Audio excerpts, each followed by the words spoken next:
안녕하세요. 오늘 1월 14일 금요 기도회 이 시간을 통해서 함께 하나님께 영광 돌리고 하나님 말씀을 통해서 은혜 나누는 시간 갖도록 하겠습니다.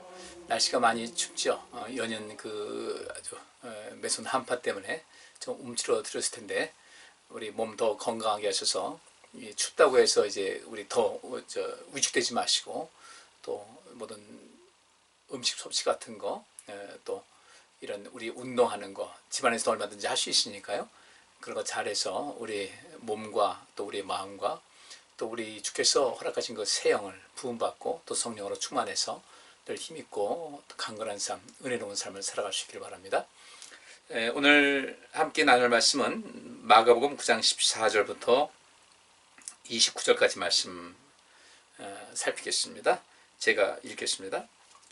저희가 이에 제자들에게 와서 보니 큰 무리가 둘렀고 서기관들이 더불어 변론하더니 온 무리가 곧 예수를 보고 심히 놀라며 달려와 문안하거늘 예수께서 물으시되 너희가 무엇을 저희와 변론하느냐. 무리 중에 하나가 대답하되 선생님, 벙어리 귀신 들린 내 아들을 선생님께 데려왔나이다. 귀신이 어디서든지 저를 잡으면 거꾸러져 거품을 흘리며 이를 갈며 그리고 파리하여 가는지라. 내가 선생의 제자들에게 내어 쫓아달라 하였으나 저희가 능히 하지 못하더이다. 대답하여 가라사대 믿음이 없는 세대여, 내가 얼마나 너희와 함께 있으며 얼마나 너희를 참으리요. 그를 내게로 데려오라 하시매 이에 데리고 오니 귀신이 예수를 보고 곧 그 아이로 심히 경련을 일으켜 기게 하는지라. 저가 땅에 엎드러져 굴며 거품을 흘리더라. 예수께서 그 아비에게 물으시되 언제부터 이렇게 되었느냐 하시니 가로되 어릴 때부터니이다. 귀신이 저를 죽이려고 불과 물에 자주 던졌나이다. 그러나 무엇을 하실 수 있거든 우리를 불쌍히 여기사 도와주옵소서. 예수께서 이르시되 할 수 있거든이 무슨 말이냐. 믿는 자에게는 능치 못할 일이 없느니라 하시니 곧 그 아이의 아비가 소리를 질러 가로되 내가 믿나이다. 나의 믿음 없는 것을 도와주소서 하더라. 예수께서 무리에 달려 모이는 것을 보시고 그 더러운 귀신을 꾸짖어 가라사대 벙어리 되고 기먹은 귀신아, 내가 네게 명하노니 그 아이에게서 나오고 다시 들어가지 말라 하시매 귀신이 소리 지르며 아이로 심히 경련을 일으키게 하고 나가니 그 아이가 죽은 것 같이 되어 많은 사람이 말하기를 죽었다 하나 예수께서 그 손을 잡아 일으키시니 이에 일어서니라. 집에 들어가심에 제자들이 종용이 묻자오되 우리는 어찌하여 능히 그 귀신을 쫓아내지 못하였나이까. 이르시되 기도 외에 다른 것으로는 이런 유가 나갈 수 없느니라 하시니라. 아멘. 예수님께서 하신 일 중에 또 아주 특별한 부분을 차지하고 있죠. 모든 것이 특별하지만은 그 중에서도 이제 예수님께서 오늘 본문 말씀을 통해서 하신 말씀 중에 우리가 그 교훈을 받을 것이 있어요. 가장 중요한 것은 마지막 절이죠. 마지막 31절 하신 말씀대로 예수님께서 하신 말씀대로 기도 외에는 이런 유가 나갈 수 없다. 기도 외에는 이러한 이런 그러니까 속되게 말하면 잡것들이라고 할 수 있겠죠. 귀신이니까요. 아주 이 세상에 존재해서는 안 되는 그런 악한 존재, 쓸모없는 존재, 또 이 세상을 온통 혼잡하게 하는 존재, 사람을 파멸하는 존재는 이러한 이유, 이러한 종류, 이러한 그 아주 그 쓸모없는 그 존재들은 기도로 능히 물리칠 수 있다. 만약에 그 기도하지 않게 되면 이런 일은 나갈 수 없다. 그러면 여기서 이제 그 기도가 무엇이냐 이런 문제가 나오죠. 그건 이제 말씀을 보면서 앞에부터 살펴보면서 뒤에 결론적으로 말씀을 드리도록 하겠습니다. 예수님께서 그 베드로와 야고보와 요한을 데리시고 높은 산에 올라가셨어요. 그리고 거기서 예수님도 그 변화하시고 또 거기서 이제 엘리야와 모세가 등장을 하고 또 이것을 베드로와 야고보와 요한이 이제 직접 눈으로 목도하죠. 그래서 보통 우리를 이제 변화산의 그 사건이다 이렇게 얘기를 하는데 예수님께서 거기서 모든 일을 마치시고 이제 다시 남은 제자들이 있는 곳으로 오셨어요. 근데 거기 보니까 큰 무리가 둘러서 있고 거기서 서기관들이 그들과 이 남아있던 그 9명의 제자들과 변론이 일어났어요. 이 변론이라는 것은 그 영어로 말 아규라고 이렇게 아규, 그러니까 굉장히 논쟁을 벌이고 어떤 다툼을 말로서 굉장한 그 다툼을 치열한 다툼을 벌이는 장면이 여기서 우리가 그려집니다. 이때 예수님께서 이제 내려오시는 그 모습을 보고 온 무리가 거기는 온 무리가 심히 놀랐다. 심히 놀랐다는 것은 여기서 그 원어의 뜻을 본다면은 그분을 향한 경외심, 그분을 향한 어떤 두려운 마음으로 인해서 온 그 마음과 생각과 이 감정이 휩싸였다. 그러니까 그분에 대한 경외심이 그들을 완전히 휘몰아쳤다. 완전히 휘감았다라고 이렇게 말할 수 있어요. 그러니까 거기 있던 모든 무리가 예수님을 봤을 때 아주 심히 놀랍다. 어떤 경외심, 어떤 두려움, 어떤 그 범접할 수 없는 어떤 큰 힘의 어떤 위력에 그 주님의 그 권위에 완전히 압도돼 가지고 휩싸여서 굉장히 놀란 상태, 또는 그러니까 어떤 경외심에 이 휩싸인 상태 되니까 깊은 두려움이 그 속에도 담겨 있는 것이 근본이겠죠. 이렇게 놀랐을 때 그래서 이 모습 보고 예수님의 그 모습 보고 많은 사람들이 모두 다는 아니었겠어요? 아니고 분명히 여기 나와 있던 율법학자들 이런 사람들은 좀 예수님을 좀 배척하는 입장이었으니까, 근데 거기 있는 대부분의 사람들이 예수님께 달려가서 문안을 했어요. 그 문안했다는 것은 예수님을 반긴 겁니다. 여기서 반겼는데 예수께서 이 16절 말씀 보니까 예수께서 물으시되 너희가 무엇을 저희와 변론하냐. 여기서 예수께서 물으시되 너희가 무엇을 저희와 변론하냐. 그러니까 너희와 저희 속에는 어떻게 되겠습니까? 너희는 누구며 저희는 누구냐, 이렇게 되는 거죠. 너희가 무엇을 저희와 변론하느냐 할 때 여기서 너희라는 것은 그 서기관들에게 묻는 겁니다. 그래서 서기관들, 앞에 있는 대로 예수님의 제자들, 거기 남아있던 그 예수님께서 이제 산에 올라가셨을 때 남아있던 그 9 제자와 서기관들이 더불어서 이제 논쟁을 벌이고 있었는데 예수님께서 물으신 겁니다. 너희가 무엇을 저희와 변론하냐 할 때 이 너희라는 것은 서기관들을 말하고 있어요. 그래서 여기 헬라 보면 투스 그라마테이스라고 해서 이 서기관, 이 단수가 아닌 복수해 가지고 그들에게 물으셨어요. 너희라는 것은 서기관들입니다. 너희가 어떤 문제를 갖고 무슨 일을 가지고 이 나의 제자들과 함께 논쟁을 벌이느냐라고 예수님께서 물으셨어요. 그런데 여기서 이제 그 어떤 주된 이야기가 무엇이었을까를 보게 되면은 그 당시 예수님께서 이제 내려오셨을 때 그 당시 상황을 보게 되면 알게 되는 거예요. 그러니까 지금 미리 제가 말씀드리면은 여기 뒤에 그 사람 나오죠. 무리 중에 하나가 대답합니다. 거기서는 그 벙어리 귀신 들린 내 아들을 선생님께 데려왔다고 하는 말씀드린 이 무리 중에 한 사람이 얘기를 하면서 여기 전체적인 내용을 볼 때 이 사람이 자기 이 벙어리 귀신 들린 그 아들을 그 예수님의 제자들에게 데리고 온 거예요. 원래는 이제 예수님께 보이려고 했던 거죠. 그 예수님에게 이제 이 아이를 고쳐달라고 하기 위해서 왔는데 예수님은 안 계시고 그 예수님 제자들, 남은 9명의 제자들이 있었던 거예요. 근데 이 예수님의 제자들, 남은 그 제자들이 이 아이를 고치지 못했어요. 귀신을 내쫓지도 못하고 고치지 못했어요. 그러다 보니까 이제 많은 이야기가 왔다 갔다 한 거죠. 뭐 당신들 이제까지 많은 일 했는데 왜 못하느냐. 당신들은 뭐 지금 이렇게만 심할지 모르지만 뭐 돌팔이냐. 뭐 이런저런 이야기가 많이 나왔겠죠. 이런 그 분위기에서 그 예수님의 제자들이 남아있던 제자들이 굉장히 좀 이렇게 좀 위축되어 있던 그런 상황이었을 거예요. 근데 이제 이 상황에서 이 그 문제가 있는 아이, 귀신 들려가지고 고통받는 이 아이를 데리고 온 이 사람, 그 여기 올 때는 예수님께 자기 아들을 보여드리고 또 고침받기 하기 위한 그런 것이었는데 예수님께서 이제 그 높은 산에 올라가신 이런 상태였고, 이 예수님 제자들이 이제 나서서 이 아이를 고치려고 했지만 그 고치는 것이 만만치가 않았어요. 잘 안 된 거예요. 이때 여기서 우리가 좀 또 관심 가질 것이 무리 중에 하나가 대답하되 선생님, 벙어리 귀신 들린 내 아들을 선생님께 데려왔나이다. 근데 여기 이 말은 벙어리 귀신 들린, 벙어리 귀신, 이게 조금 벙어리 귀신 들린, 벙어리 귀신은 아니죠. 여기서 이것을 우리가 어떻게 하냐면 이 아이가 귀신이 들려 말을 못합니다, 이런 뜻이에요. 귀신이 들려 말을 못하는 거예요. 어떤 그 벙어리 되게 하는 그런 귀신이 아니라 이 귀신이 그 아이를 지배함을 통해서 그 말을 못하는 것은 여러 가지 있겠죠, 그죠? 뭐 그 언어 중추 같은 거요. 좌측 좌내 운해가 있는데 이 좌뇌에 그것이 어느 중추가 있는데 그 부분을 이게 좀 작동하지 못하도록 한 것인지 어떤 것이 하여튼 이 귀신이 이 벙어리 귀신이라는 것은 이게 말이 안 되는 거예요. 이 귀신이 이 아이로 하여금 말을 못하게 한 거예요. 그래서 이 아이가 내 아들이 이 귀신이 들려가지고 말을 못합니다. 남들이 볼 땐 벙어리 귀신이라. 우리 한국 교회에서도 이제 뭐 어디 부흥회 가면 이런 얘기 많이 하잖아요. 벙어리 이 벙어리 귀신아 물러가라 그러는데 이 귀신을 쫓아내면 되는 거예요. 그 귀신을 쫓아내게 되면 이 귀신이 때로는 앞도 못 보게 할 수도 있고, 그죠?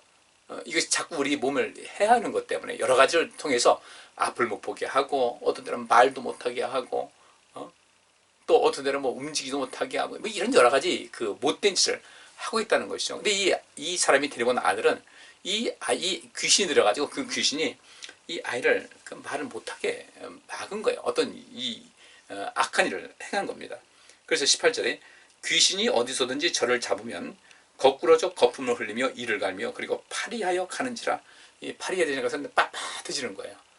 여러분들 이 격투기 있잖아요. 뭐 권투든지 레슬링이든지 뭐 종합 격투기든지 했을 때 아주 그 선수끼리 이렇게 서로 이제 치고받고 하다가 어떤 결정적인 어떤 KO 펀치를 맞잖아요. 그냥 한 방 맞고서 푹 쓰러졌을 때 보면은 이 뇌에 충격이 가해지게 되면요, 그냥 실신을 해요. 쓰러지면 실신을 하는데 그 다리가 빳빳해가지고 부들부들 떨 때가 있어요. 막 떨어요. 발이 쭉 뻗은 상태에서 막 떨어요. 그러니까 뇌가 이제 경련을 일으키게 하는 거죠. 근데 이 아이가 바로 그렇게 한 거예요. 그 아이가 그래서 한번 발작이 귀신이 이렇게 그 속에서 역사해가지고 발작이 일어나면은 거품을 내뿜고 이를 갈면서 몸이 빳빳하게 경직되면서 이제 부들부들 떨기도 하고 이런 일이 있었던 겁니다.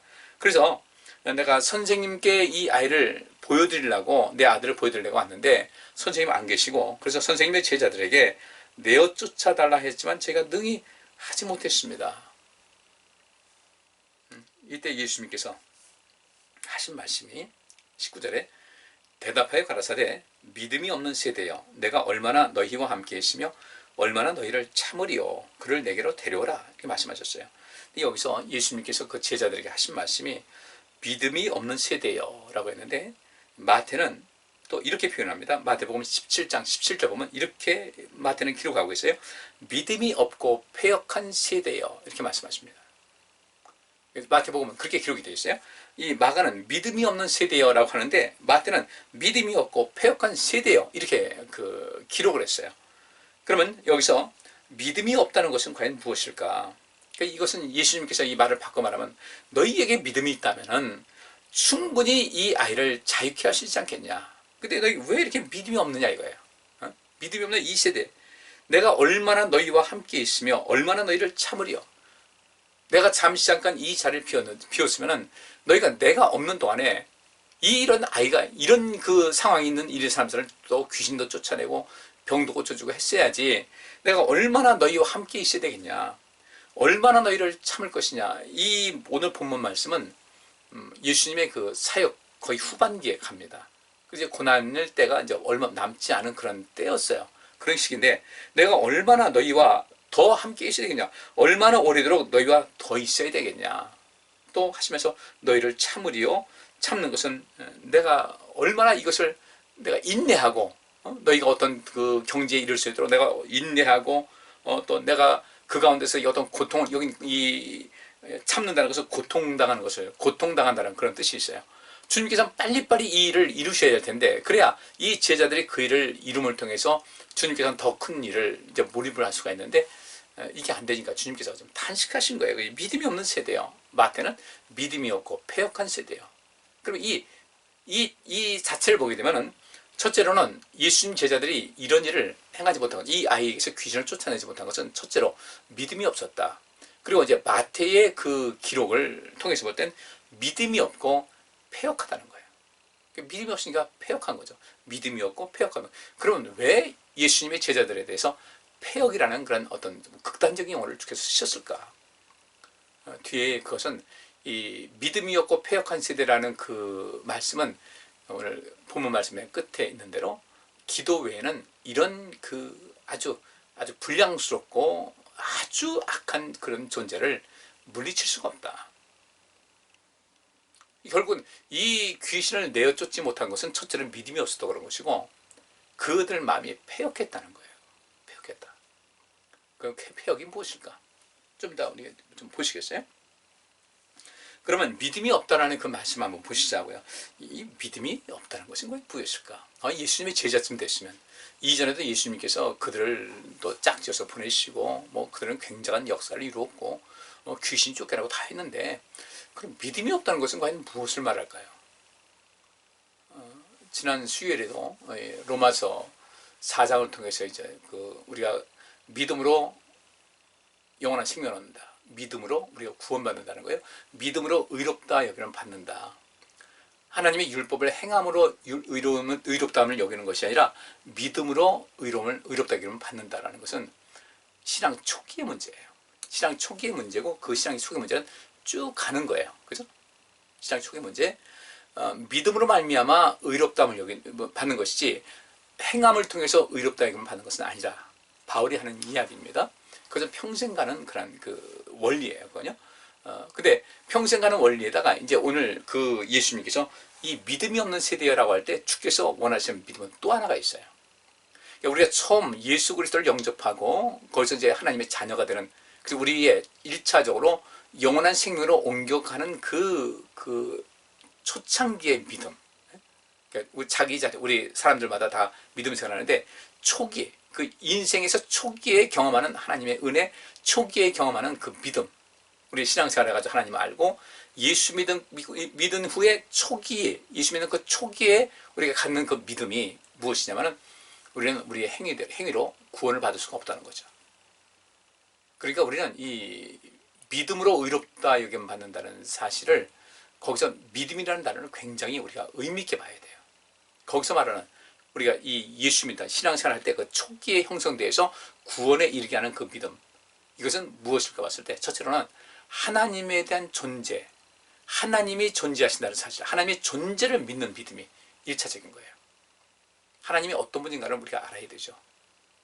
우리는 이 말씀을 듣는 우리 성도님들 되게 신앙생활을 오래 했잖아요. 하나님의 존재에 대한 믿음, 굉장히 이 초보적인 믿음의 단계예요. 하나님의 존재를 믿는 겁니다. 그분이 어떤 분인가를 이제 세월 지나면서 더 많이 아는데, 하나님은 계시다, 하나님은 존재하신다라는 이 믿음을 첫째 가져야 되고요. 그 두 번째로 그러니까 이 바울이 말한 대로 사람이 행함이 아닌 믿음으로 구원을 받는다, 믿음으로 의롭다 여기심 받는다고 할 때, 그 믿음이라는 단어가 그럴 겁니다. 하나님의 존재, 하나님의 존재하심을 믿고, 그 다음에 자기가 어떤 존재인가를 인식하는 가운데 하나님과의 관계가 형성되는 것이 있어야 돼요. 하나님의 존재를 믿고, 두 번째는 나는 어떤 존재인가. 바울의 경험에 의하면 무엇을 말합니까? 나는 죄인이라는 거예요. 그리고 하나님께서는 우리로 하여금 이 죄에서 벗어나는 삶을, 이제 신앙 예수 그리스도 믿기 시작한 다음부터 이 죄로부터 벗어나고자 하는 이런 그 삶의 여정을 끊임없이 가는 거예요. 그것이 뭐예요? 좁은 길, 좁은 문으로 가는 거예요. 좁은 길로 가고 좁은 문으로 들어가는 거예요. 이 신앙의 여정을 그때부터 시작을 해 나가야 됩니다. 그런데 이 구원파들은 어떻게 말하냐면요, 내가 신앙 초기 예수를 믿었다, 구원받았다, 나 예수 믿은 그 교회에 와서 신앙생활 시작하고 몇 년, 몇 월, 며칠, 몇 시, 몇 분에 내가 구원받았다. 그러면 이제부터 나는 자유다. 그 문에 좁은 문 들어갔으니까 그 다음에 내가 자유다.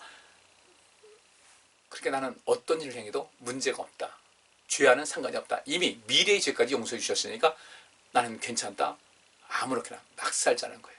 인간의 욕심대로, 인간의 뜻대로, 향락을 따라서 열심히 그냥 그렇게 살아가는 것도 문제가 없다. 구원파에서 그렇게 이야기를 해요.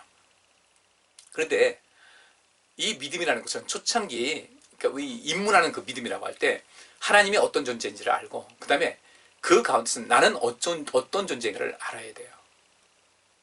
우리가 믿음으로 구원받는다고 하니까 내가 교회 와서 이렇게 신앙생활하고 뭐 예배 드리고 하니까 이게 믿음이다, 이것이 믿음이다 하겠죠. 근데 그게 아니에요. 그 초창기 이 믿음은 무엇이냐면 내가 어떤 존재인지를 알아야 돼요. 내가 죄인이라는 사실. 그리고 이 죄인인데 이 죄의 그 사슬로부터 벗어날 수 있는 방법이 없더라는 거죠. 뭐 내가 여기서 열심을 해서 어떤 그 내가 선한 일을 열심히 해가지고 뭐 어떻게 내가 스스로 구원을 이룰 수 있다. 마음은 다 그렇게 갖고 있죠. 그런데 그게 안 되더라는 거예요. 바울이 담에색 가는 길에 예수님 만났어요. 그때 그는요, 자기만큼 의로운 사람 없었어요. 자기는 의로운 사람이라는 확신을 가지고 있었어요.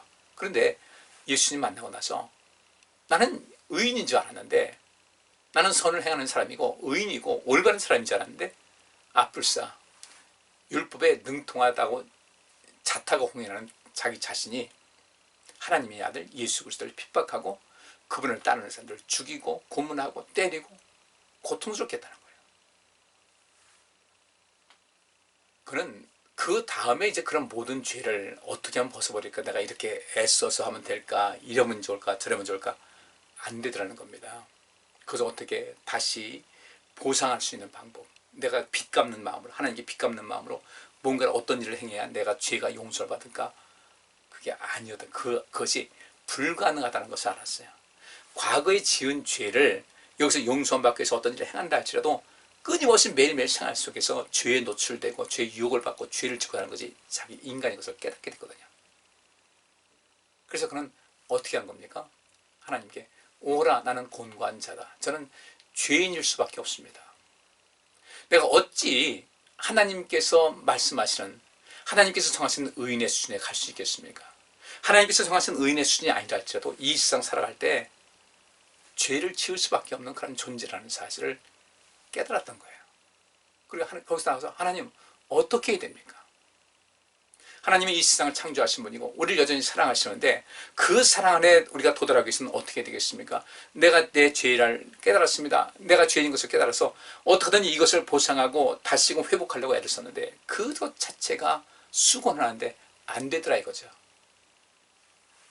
죄인인 것을 인식하고 주님 앞에, 주님 제가 죄인입니다. 그 내가 죄인인 것을 인식하게 되면 그때부터 어떻게 돼요? 그것을 인식하면서부터 어떻게 자기 자신에 대한 어떤 생각이 달라지면서 내가 연약하다는 것을 알면서 주변 사람들에 대해서 어떻게 해요? 그들에게도 너그러워지는 거예요. 그때 비로소 원수를 사랑할 수 있고 누군가를 용서할 수 있는 그런 마음도 생기는데 우리는 되게 그런 내가 죄인이라는 사실에 대해서 남들을 향해서 저 사람 죄다 뭐다 얘기는 하는데 자기 자신이 죄인이라는 사실에 대해서 둔감한 것이 우리 인간의 본성이에요. 바울은 내가 죄인이라는 것을 깨달았어요. 그래서 그런 나는 죄인 중에 괴수라고 한 것이 바로 그것을 대변하고 있는 겁니다.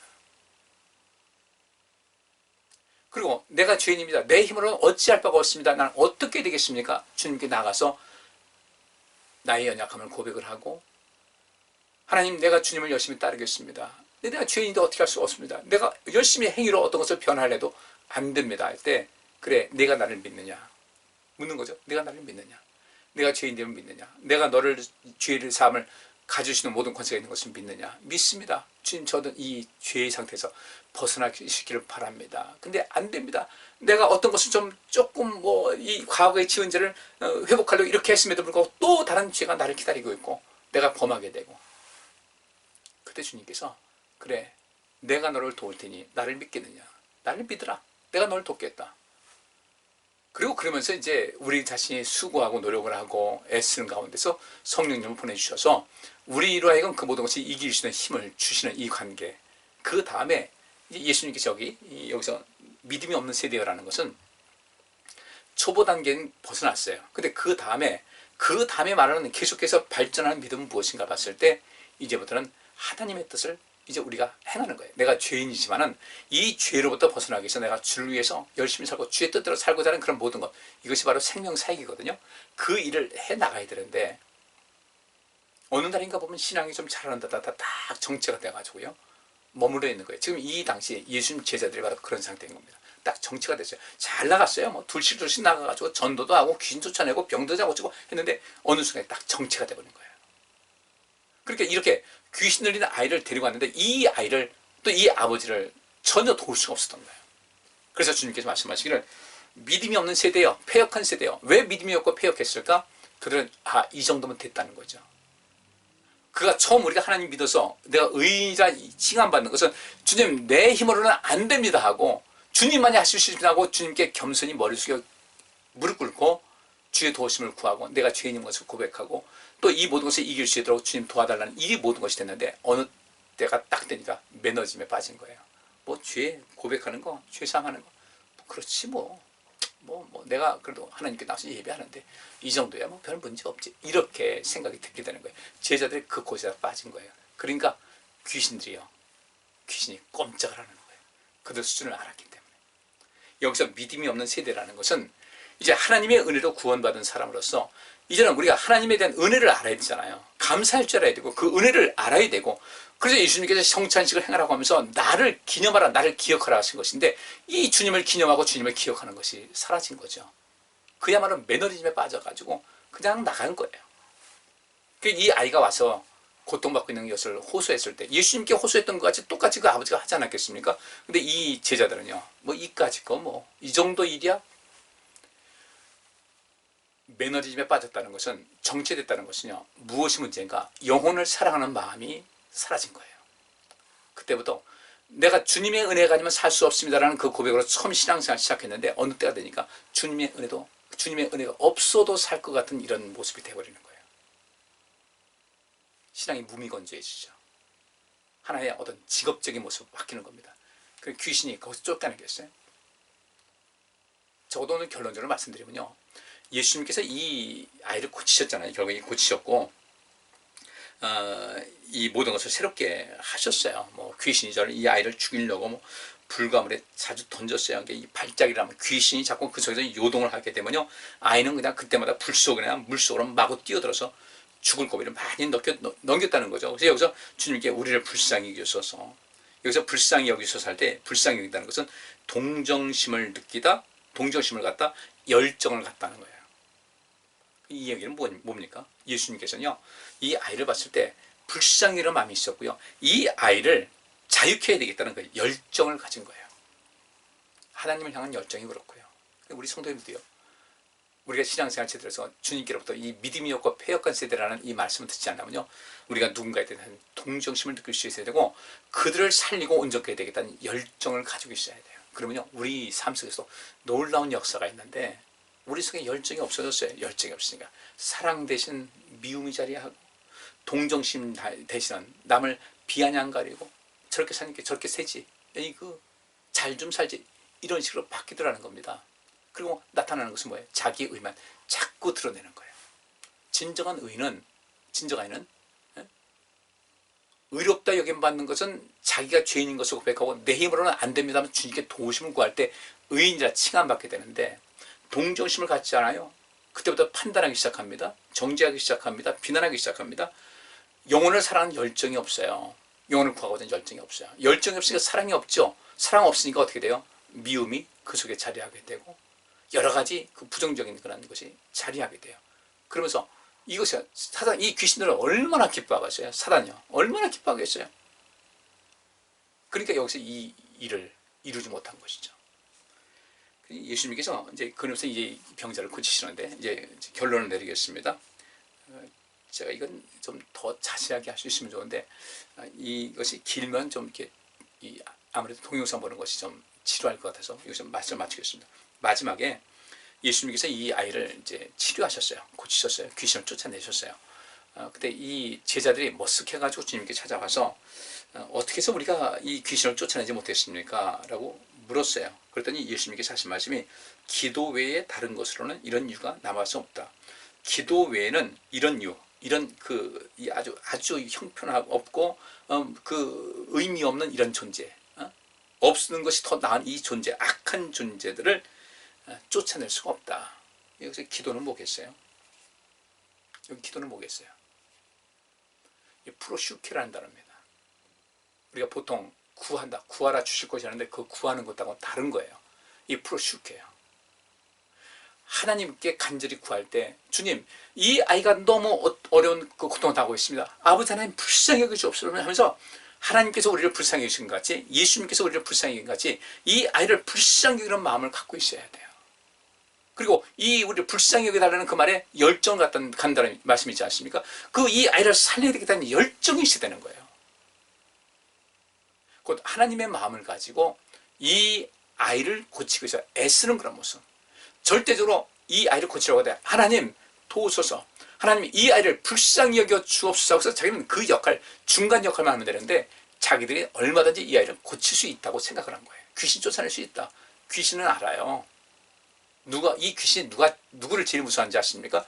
주님 마음만 가지고, 그 주님 마음 가지고 그 영혼을 정말로 안타깝게 여기고 사랑하고 그 영혼을 살리고자 하는 그런 간절한 마음이 있으면요, 그 속에 항상 성령께서 함께 하시기 때문에 귀신은 꼼짝을 못하는 거예요. 우리가 그런 열정이 있습니까? 바꿔 말하면 예수님께는 이 아이를 불쌍히 여기는 마음, 이 아이의 아버지를 불쌍히 여기는 마음, 또 이 아이를 살려야 되겠다, 이 고통 가운데서 구원해야 되겠다는 그 열정이 있었는데 제자들은 그게 없었던 거예요. 여기서 기도라는 것이 무엇입니까? 바로 그거예요. 하나님 나라를 구하고 하나님의 의를 구하는 그런 간절한 마음으로, 하나님께 그런 마음으로, 하나님께서는 하실 수 있습니다. 하나님, 이 어린아이의 영혼을 불쌍히 여기시고 주여 도와주옵소서. 내가 볼 때도 너무 가슴이 아픕니다. 이 아이가 고통하는 것을 눈뜨고 볼 수 없습니다. 이 아버지의 마음이 너무도 안타깝습니다. 하나님, 이들을 도와주옵소서. 그런 마음이 담긴, 그런 중심, 그 긍휼히 여기는 마음, 불쌍히 여기는 마음과 그 열정, 이 영혼을 살리고 누군가를 진정으로 이 악한 존재로부터 벗어나게 한 그런 간절한 마음. 이 모든 것도 마찬가지입니다. 누군가 삶이 굉장히 곤고하고 어려울 때 그들을 구원하고자 하는, 그들에게 하나님이 도우심 필요가 하는 그런 영혼을 사랑하는 마음으로 누군가를 기도할 수 있어야 돼요. 환자를 위해서 기도하는 것도 그 환자의 그 고통을 공감하면서 기도할 수 있어야 되고요. 생활 속에 어려움 당하는 사람들을 구원하기 위해서 기도할 때도 역시 마찬가지로 그런 그 마음을 가질 수 있어야 돼요. 그게 바로 기도예요. 그런 마음 가지고 하나님께 말씀드리고 도우심을 청하는 것이 기도예요. 구하라 주실 것이요, 구하는 것과는 좀 차원이 다르다는 겁니다. 영혼을 사랑하고 영혼을 구원하고자 하는 그런 마음, 이 마음을 간직하고 하나님께 기도하는 거예요. 그 기도가 예수님께는 있었고 제자들에게는 없었던 거예요. 그리고 제자들에게 통해서 어떤 역사도 나타나지 않는 거죠. 우리 성도님들, 제 말씀 마치겠습니다. 우리 이런 기도, 그 영혼을 사랑하는 마음, 불쌍히 여기는 마음, 누군가를 사랑하는 거 역시 마찬가지예요. 그 영혼을 사랑하고 그 영혼을 구원해야 되겠다. 정말 악한 가운데 있는 우리 하나님 예수님께서 보세요. 바울이 얼마나 악하게 굴었어요. 얼마나 악했어요. 당신의 제자들은 그렇게 핍박을 하고 죽이고 하는데, 근데 주님께서는 그도 또 살리려고 하셨잖아요. 악인들에게도 태양을 비춰주시고 비를 내려주시는 주님이시잖아요. 우리 그 마음 가져야 내가 살고 누군가를 살릴 수가 있고 우리 주님 앞에 당당히 설 수가 있고, 그것이 바로 하나님 말씀을 행하는, 곧 행함이 있는 진정한 믿음의 사람으로 살아갈 수 있는 그런 지름길이라는 것을 아셔서 꼭 그렇게 매일매일 살아갈 수 있기를 주의 이름으로 축복합니다. 기도합니다. 하나님, 저희들 예수님께서 가셨던 그 긍휼히 여기는 마음, 불쌍히 여기는 마음, 그 영혼을 사랑하고 그들을 자유케 해야 되고 그들 그 고통 속에서 벗어나게 하고자 하는 그런 간절한 그 마음, 그 안타까운 마음, 영혼을 사랑하고 또 그 모든 삶을 도와주고자 하는 그런 긍휼한 마음 우리에게 임할 수 있기를 원합니다. 그래서 우리도 예수님과 같이 많은 사람들을 구원하고 많은 사람들을 또 회복시키고 그들을 온전케 하시는 진정한 생명사역의 주체가 될 수 있도록 도와주옵소서. 예수 그리스도 이름으로 기도하옵나이다. 아멘. 건강관리 잘 하시고요. 이 밤도 편안하시기 바랍니다. 늘 믿음 안에서 승리하시기 바랍니다. 감사합니다.